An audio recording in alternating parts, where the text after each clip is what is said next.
Hey everybody, it's Pandy and I'm playing Worlds of Tanks. Not Worlds of Tanks, World of Tanks. I'm using my Android phone again because the other mic that I used for my T28 video, I didn't like the quality, but it's new. I was wrong. Who knew? One thing that I noticed that I haven't done yet is make a video about the M46 Patton American medium tank, the tank of death. I actually love this tank. This tank is just fantastic. I've done video for it already before I even did the video for the T28, but I just haven't put it together. I actually ended up forgetting that I put it up, and while I was looking at my YouTube videos, I noticed that I haven't put it up, so I was like, fuck it, let me go ahead and do it. So here's some gameplay videos, the ones I've gathered up in the last few months. In one of them you hear the new voices, and to give you an idea, that was before I even had the voice tutorial up and running.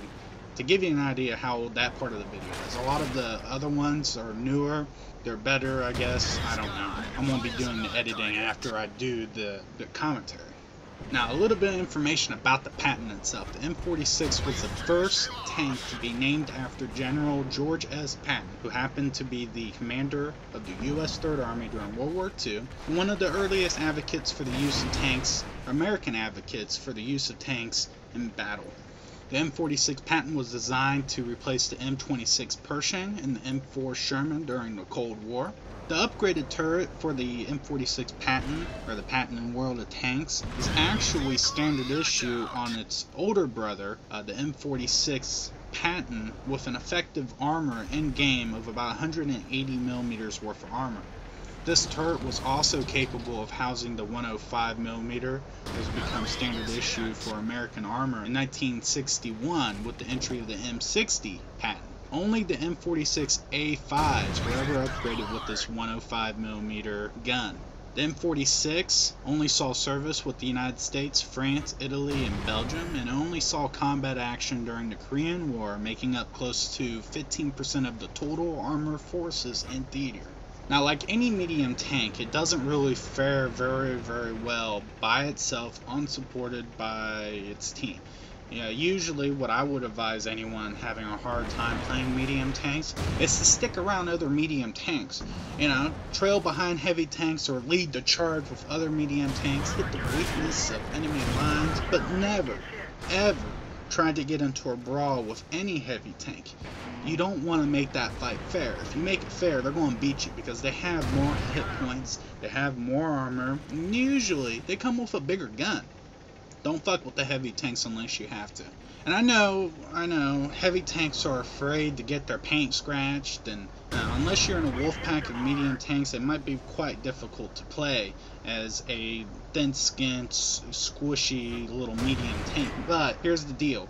With the M46 Patton, it's more of a sniping platform, a lot like the Low. It has a very long range, or view range, that you're able to go out and spot from a distance, and it tends to penetrate anything that you shoot at. But if you ever find yourself packed together in a wolf pack, that's mostly ideal. Hit the enemy weakness, get into his rear, put rounds into his ass, and don't get hit. That's the name of the game, at least.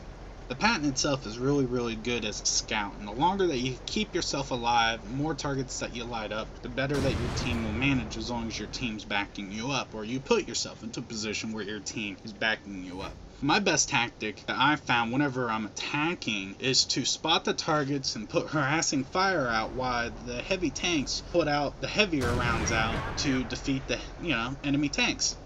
Now, if I'm defending, on the other hand, usually what I do is I'll spot them at a very long range, place 2 or 3 shots into them, and then I'll fall back, and then I'll repeat, just like washing dishes, Now, the Patton, being a sniper, is also able and capable of brawling.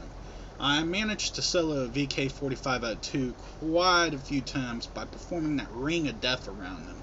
You can't shoot the turret. The turret will deflect the rounds quite easily. However, if you, hit that side armor, hit that front armor at a 90-degree angle, or just hit the ass and, raping them from the butt, you tend to overwhelm them, especially for being a super heavy tank. The sheer force of might and not getting hit will prevail every time, as long as you got the 105. The 105, beastly as hell. The Patton itself does suffer from the syndrome that American tanks and World of Tanks manage to get every time that they put an American tank out there. It's a lack of protection from big guns. With this tank, you have to play smart. You can get hit, and a Tier 8 already will one-shot you whenever you give them a chance. The turret itself does provide pretty good protection when you're facing against smaller rounds like the 88mm from like Tier 7 tanks. If they wise up and they start hitting your hull, you're gonna be taking way too much damage too quickly, and you're gonna get your ass handed to you. The Patton's speed itself is comparable to the T-54, but if you try to race one, if you try to drag race one, and you gun it, you're gonna lose. Alright? You're able to keep up with the T-54 if you need to, but you're not gonna be able to outrun it. Even if you try to outrun a T-54 with no engine upgrades, he's gonna keep up.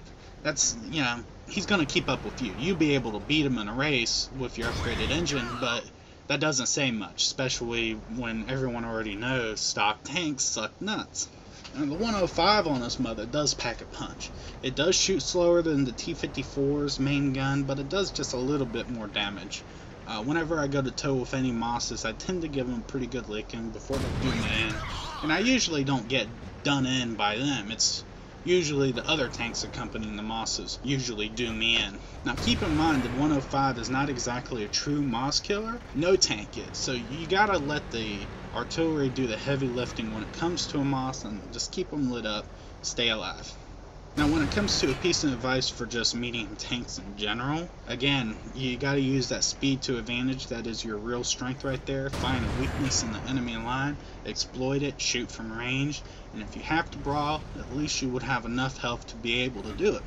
You don't want to get close to the enemy as a last resort, because any enemy that's not a medium tank, if it's a heavy tank, they will automatically have the advantage of having a bigger gun, and B, just being able to just take the hits even though you fire quicker. You can't take the hits. Medium tank is specifically more or less designed to be at range or to scout and exploit weaknesses in the enemy line. Now, my theory of all this extends from the Russian tactics used on the Eastern Front, where they would take IS or IS-2s and just, you know, make a breach in the line, and then they would send a swarm of T-34s right through the hole. You got to use the same theory. You got to be able to play smart, recognize the weaknesses, and just, you know, try to exploit them. Now, if you run into an enemy force that's just bigger than you are, you know, I sometimes charge right in. Just for the factor that I wasn't thinking straight. I might have been drinking, I might have not had enough coffee, I might be having a nicotine fit, who knows. But just keep your enemies lit, let the arty do the heavy lifting. You put harassing fire out there and you'll get plenty of experience and credits because of it. As long as you put enough rounds out there, you will do a lot of good. If you guys happen to like this video and appreciate what I'm doing, please hit that like button, and also please subscribe so that you guys can stay in touch and keep watching my videos. I plan on doing more gold contests in the future. I've gotten really good results from what I've seen so far, and as a simple reminder, June 24th is when I'm going to be drawing names out of a hat for equivalent to $15 worth of gold. For the Americans, that's 3,000 gold. For Europeans and Russians, that's only 25,000 or 2,500 gold. So as long as you guys, you know, subscribe and post a comment in the T28 video, you guys are entered to win. I'm going to be drawing a name out of the hat. I don't know how I'm going to film it. I might find myself a program so that I can actually take video, you know, drawing the name out of the hat and, you know, picking someone. And the program out there that I've been looking at, what it does is that you just put the names in there and you just hit random and it'll pick a name. So it would be completely random. It's not a program that I made. I really don't know you guys, so I'm not going to be biased. So it's all up to anyone who wants to win. The link of this video is going to be in this whole video. It's going to be in the upper left hand corner, so if you guys want to enter, please enter. Again, this was Pandy. I'm playing World of Tanks, and good hunting.